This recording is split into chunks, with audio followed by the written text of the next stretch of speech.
Gail Yurman, you are a massage therapist. Yeah, I've been getting massage since I was 17, and then I decided to go back to school when I was 39, and I became a licensed massage therapist. As a massage therapist, what are some things that, say, a new client should be thinking about or doing prior to their very first session?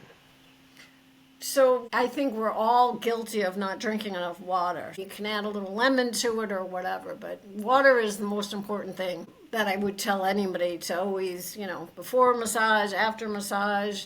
Too many people are just walking around so dehydrated and they don't realize it, and it's such a detriment to our bodies. Yeah, I would agree with that. I think a lot of people are walking around and being subclinically dehydrated. I was talking to a friend recently who was telling me about how he was just tired and he was having headaches, and it turned out he literally was dehydrated.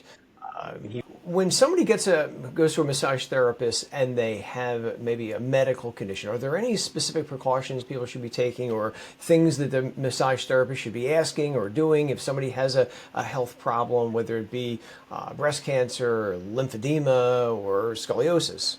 So, new clients, we always do a client intake to find out what your medical history is, just like when you're going to a doctor, what medications are you on, what illnesses are you struggling with, what's going on with your body. Even my clients, like I have clients that I've had for 13 years, I still have to check in because we all change. Certain medications, the body is very sensitive to touch. So we, have to know what the medication you're on, what it's doing to your body. Do you remember your very first client? Oh, well, it's funny, I'll tell you, when you're in massage school, you have to work on people, during the 2 years that I was in school. A lot of my classmates worked on friends and family. I said, I don't want to do that. So I literally walked around my neighborhood and asked strangers that I had never met, hey, you want a free massage? So I do remember the first guy that lived like down the block from me I had never met before. He's walking his dog. I said, hey, I'm going to massage school. So that was my first stranger, and it was great, so I put myself out there. So I did that. My whole neighborhood loved me. It's like 2 years of free massage, and when that ended and I started charging, they're like, oh, what happened to the free one? That's pretty funny. Wow, gosh. So along those same lines, and I like to ask people of different occupations this question just to see what they say. What's the craziest thing you've ever run into as a massage therapist? So I had this guy come in for a session in my office in Connecticut, and he was a new client. We did the whole client intake, blah, blah, blah. He's on the table, and, I asked how the pressure is. And he said, can you go lighter? Yeah, of course. Anyway, it turned out he basically really just wanted somebody to tickle him. So after 10 minutes, I said, you need to get up and leave. You're in the wrong place. Okay. Yes. Another place, Yes. that's down the road. You don't want this Yeah. place. Yeah. Yeah. Alrighty then. Oh, that's a hoot.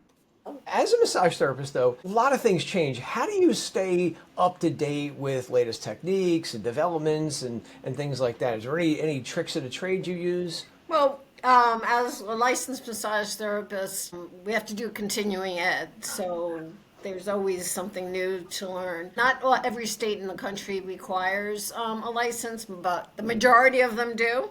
But these days, my focus really is on educating people on the Beamer, and also biofeedback is my newest thing, which I love, which is just so cool. I'm thinking about bringing it to the convention. It reads our energy. It kind of tells what's going on in your body today energetically, which is kind of blows me away.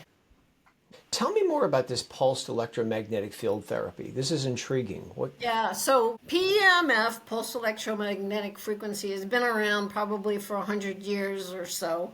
But BEMER, which is an acronym that stands for Bioelectromagnetic Energy Regulation, uses PEMF, pulsed electromagnetic frequency, to deliver its patented signal. So this doctor came up with this signal 26 years ago. The German government actually contacted him to find something to help the German people, and the whole thing started. NASA actually contacted Beamer because they were trying to replicate what Beamer does, and they were unable to, so they actually had an affiliate agreement with Beamer, because when astronauts are up in space, they're losing bone density because there's no gravity. So we had that agreement with NASA for about 8 years, and they won't put it out there publicly, but we all assume that now the spacesuits have the Beamer signal sewn into it so that they're using it up there. So it's pretty incredible. It's increasing the oxygen in every cell of our body. About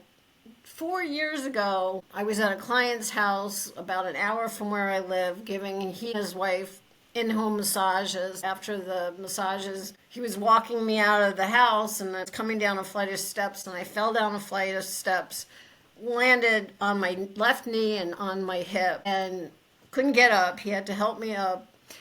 Gave me an ice pack for the ride home. I had to call one of my neighbors to help me get out of the car. I couldn't walk, so I got on my Beamer. The next day, I used my Beamer literally for 5 hours. Every time it went off, I'd hit the button again. By that evening, so 24 hours later, I was blown away that I could actually walk unattended. And that's just what Beamer is doing, is getting rid of the inflammation. Well, I'm definitely looking forward to seeing it for sure, and test driving it. So you will be seeing me at the Atlantic City Conference for AAAI June 6th to the 8th. Gail, this has been a great conversation. I really appreciate your time, and yeah, I'm looking forward to seeing you in the Beamer. Great. Look forward to seeing everybody there.